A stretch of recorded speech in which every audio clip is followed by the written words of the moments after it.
Hi students, I'm back to read another Frog and Toad, Our Friends story, okay, by Arnold Lobel, okay. We finished spring, and we finished the story, and now we're going to talk about a lost button. So you can get your book and come read with me, okay. So here, Toad and Frog went for a long walk. They walked across a large meadow. Okay, so here the OW has an O sound. Meadow, meadow, okay? They walked in the woods. They walked along the river. At last, they went back home to Toad's house. "Oh, drat," said Toad. "Not only do my feet hurt, but I have lost one of the buttons on my jacket." Okay, a button. So he's lost one of the buttons on his jacket. Drat. "Don't worry," said Frog. "We will go back to all the places where we walked. We will soon find your button."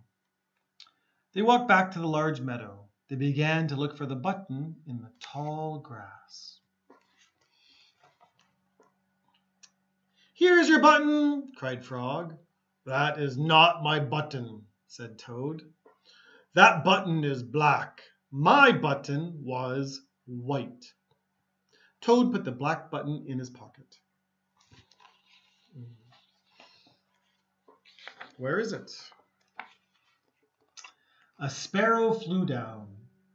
"Excuse me," said the sparrow. "Did you lose a button? I found one." "That is not my button," said Toad.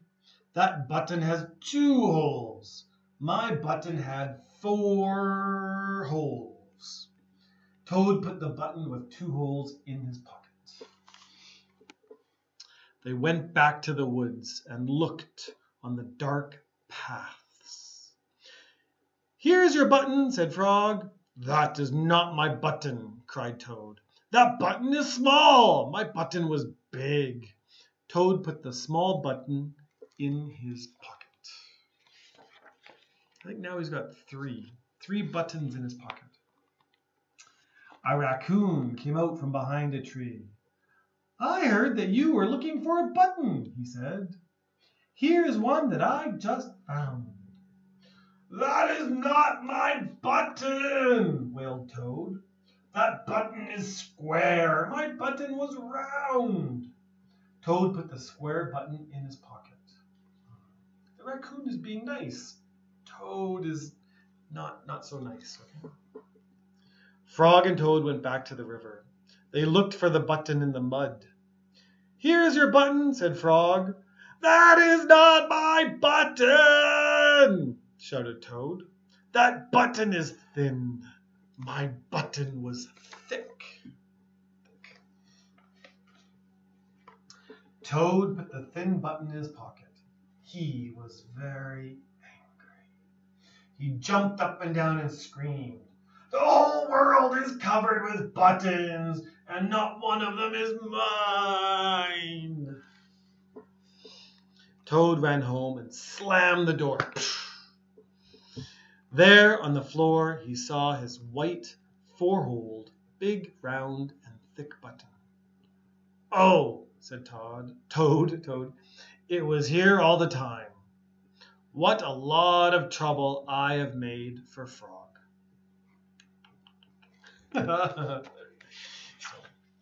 Toad took all the buttons out of his pocket. He took his sewing box down from the shelf. Toad sewed the buttons all over his jacket. Okay, so here is sewing box. And here's sewed. The next day, Toad gave his jacket to Frog. Frog thought that it was beautiful. He put it on and jumped for joy. Woohoo! None of the buttons fell off. Toad had sewed them on very well. Okay, cool jacket. Okay, join me next time for a swim.